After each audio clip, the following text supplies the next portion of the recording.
What's up, guys? Welcome to Mighty Champions.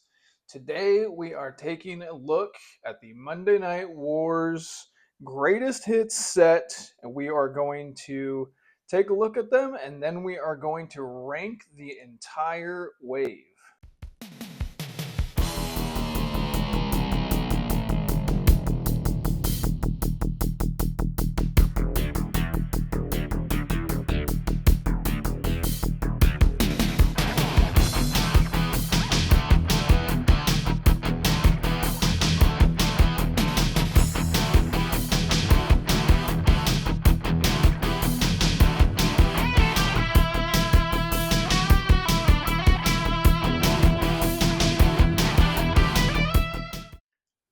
All right, we've got here in front of us the greatest hits WWE Elite Monday Night Wars set. That is a mouthful, but I am really excited to get into these. Some of these I've been looking for a really long time. Other ones I have simply because I want that Vincent Build-A-Figure, which we are going to build, and we'll include him in the rankings at the end.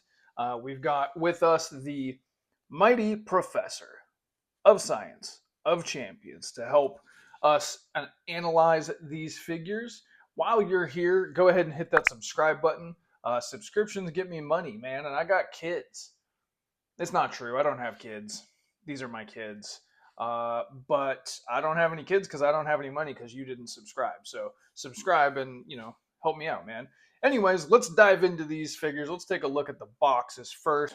We've got Triple H in his, let's see here, his 1998 attire.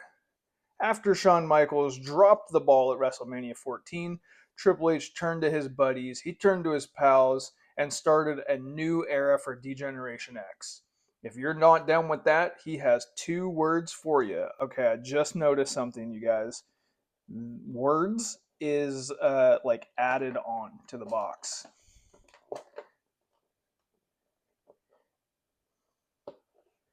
And it says worlds underneath it. He has two worlds for you. Up next, we have the guy who did, in fact, drop the ball. We've got Shawn Michaels. I'm medium excited about this. Shawn Michaels is like my 1C favorite wrestler, 1D. He's top tier fronter for me. This is probably my favorite Shawn Michaels gear ever.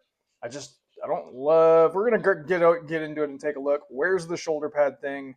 Where's the entrance gear? It says Commissioner Slaughter forced the Heartbreak Kid to defend his European Championship against Triple H. But the joke was on him. HBK had no problem laying down for his best friend to keep the title in D-Generation X. No cover-ups, no conspiracies in here. This gear is 100% from the Hell in a Cell match. I mean, he might have worn it at another time, but I think this copy is them getting away with not putting the entrance gear on him. That's what I think. Up next, we've got the Beast from the East, Bam Bam Bigelow. I already have this figure, so I definitely only need the Vincent parts out of this, but this match against Taz in ECW is one of my all-time favorite matches, so do love this gear. Love Bam Bam Bigelow in general.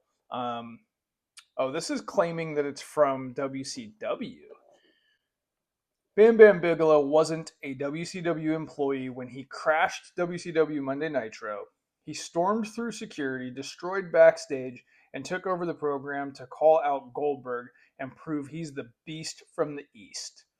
December 16th, 1998. And this has the upper body and shirt of Vincent.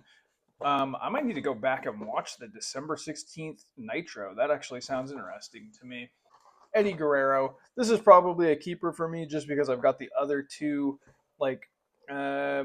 main times in Eddie Guerrero's career, but I don't have this era of him. So looking forward to breaking them open and taking a look. It says January 6, 1997. When Eddie Guerrero defended the United States Championship at Nitro, there was one problem. The title was not around his waist. 6 of the NWO stole it at Starrcade, though Eddie would have his revenge at Sold Out. The only good match on Sold Out, Eddie Guerrero versus 6. We've got the bottom half, the legs of Vincent inside of here. So why don't we crack all these guys open and take a look. All right, we finally got my guys freed from their plastic. And when I say freed, it was a struggle. These guys were in maximum security packaging. I about got carpal tunnel cutting them out of all those ties. But let's take a look at their accessories, everything they come with, and then we'll go through them individually. And then we can go ahead and rank them after we have a chance to inspect each one individually. Let's start things off with the Gama. He comes with the arms and the hands of Vincent. Before we even put Vincent together, though, quick question. I know my man's a super worker, but why does he have wrist tape on? And then he also comes with a bunch of his own hands for fighting and crotch chopping, things of that nature. Shawn Michaels comes with Vincent's head, and then a little added surprise that I wasn't aware of even comes with a pair of sunglasses, which is pretty cool. And then he's got a couple sets of hands himself for crotch chopping and fighting. And then he also comes with the European title, which is not something that I have. So I'm pretty stoked to get a new title. Always a good time. Not really like super versed on my title, so I don't know how accurate it is, but definitely glad to have it. And then Bam Bam Bigelow comes with the torso for Vincent that has the shirt that comes off, and then we'll plug everything into that. He also comes with a completely blank microphone that is not WCW branded, but it does have little WWE indents in it. So not really sure what the point of including that was, but hey, it's included, and that's a good thing. And then Bam Bam also comes with his own gang of hands. And then Eddie Guerrero, he comes with the WCW United States Championship. You guys, let me know in the comments. Did Eddie Guerrero ever hold this title? Did this version of Eddie Guerrero ever hold this title? I don't think he held it at all, but I'm nearly positive that when he was wearing this white singlet, that he didn't hold any titles in WCW, let alone this. So that's a little bit of a curious inclusion also, but glad to have it. And then he's got his own gang of hands that he comes with as well. And then he comes with the legs of Vincent. So that'll look pretty good when we get that all plugged in. All right, let's take a look at these guys individually. All right, first things first, we got Triple H. He's looking pretty good. He looks just like he looked on that fateful night after WrestleMania 14. He's got his little leather jacket on, which has a pretty nice little material to it. I like the wash on his jeans, how they're kind of faded. It's kind of tough to tell on camera. That's not glare. They actually look like that, which is pretty nice, I think. And then he's got his cloth DX shirt on, and then underneath the shirt, he's just bare chested. So for you customizers, this is pretty clutch. Like this could be a 97 Steve Austin. Now that I think about it, I might actually think about doing that because I'm looking to make a 97 Steve Austin. He does have a Raw is War microphone, which I appreciate a lot. His hair is actually like really long. He looks like he looks like he looked in 1998, like real baby face, like real. Well, he was a heel, but you know what I mean. Um, yeah, not nothing bad, nothing great, nothing bad. If you need Triple H in this time period in your collection, this is a good way of going about it for sure. Let's take a look at the showstopper, the main event, the icon, Shawn Michaels. Like I said, this is some of my favorite Shawn Michaels gear, this black and silver. I associate this gear with the Hell in a Cell match. The box says otherwise, but looks really good nonetheless. It is just really, really lacking to me that it doesn't have any kind of entrance gear. Like that's seems like it should be standard stuff with a Shawn Michaels figure. I do think this torso is a little bit small. Like Shawn Michaels was a small guy in comparison to like Hogan and Warrior, but he's not a small guy. And this figure kind of makes him look small.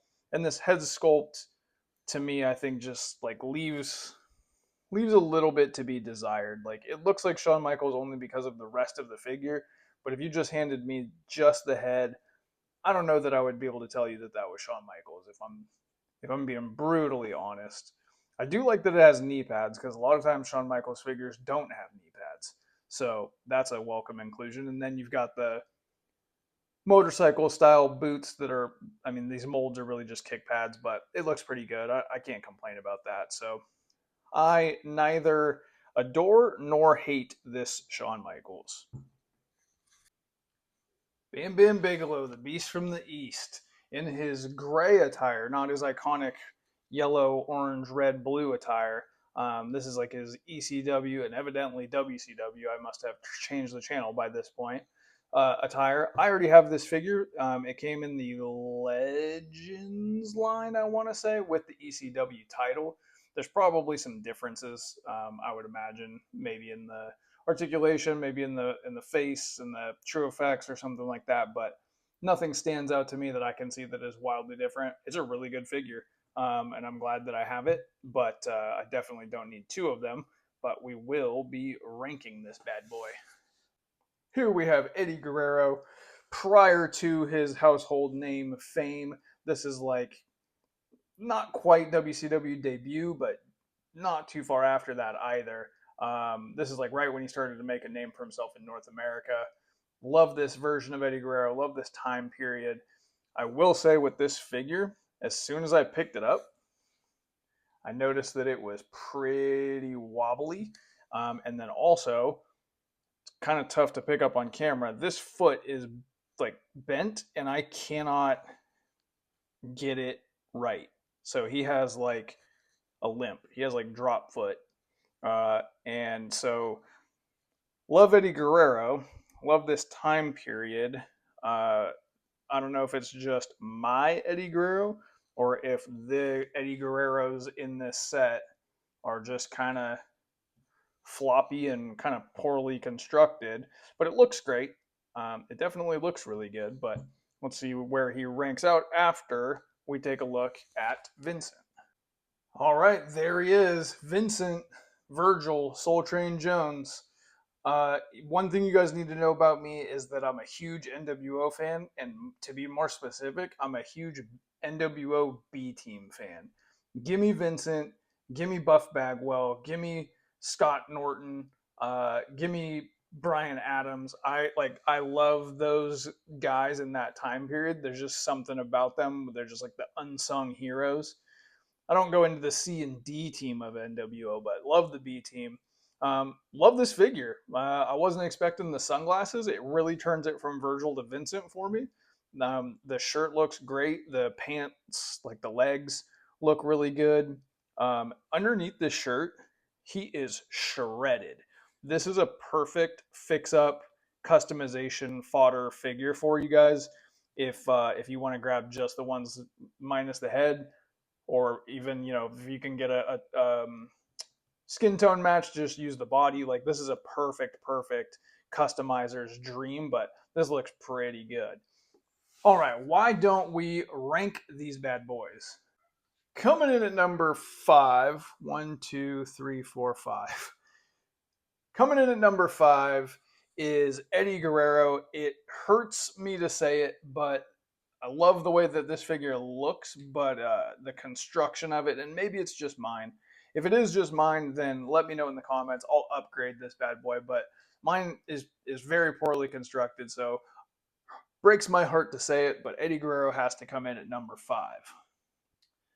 Number 4 in this set, uh, man, also a heartbreaker, no pun intended, is Shawn Michaels. Shawn Michaels is potentially my favorite wrestler of all time, but this figure just does not have enough meat on the bone.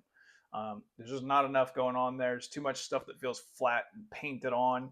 The facial expression definitely needs some work.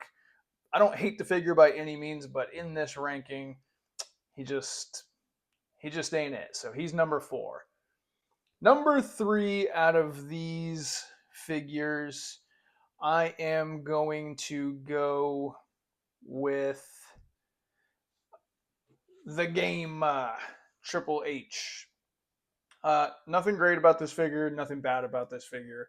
Well constructed, pants look good, shirt looks good, face looks like Triple H, but it's a street close figure, so nothing to get crazy excited about there unless you're like a big DX fan. And then coming in at number 2 is going to be Bam Bam Bigelow. Nothing wrong with this figure. I actually really like this figure, but like I said before, I already have this figure, so uh, maybe it's number 1 to you. And then coming in at number 1 to me is my man Vincent, the unsung hero of the NWO and in the '80s, honestly. But this is a really nice figure as far as build a figure waves. To be totally honest with you, none of these are blowing me away. None of them. But I wanted Vincent really bad, so I got the set. And that's my ranking. Let me know down in the comments, what is your ranking? My ranking's not right, it's just my ranking. But what's your ranking? I want to know how you guys feel about it. Are you picking this up? I'm really glad you guys stuck around with me today. And I'll catch you guys down the road. Peace.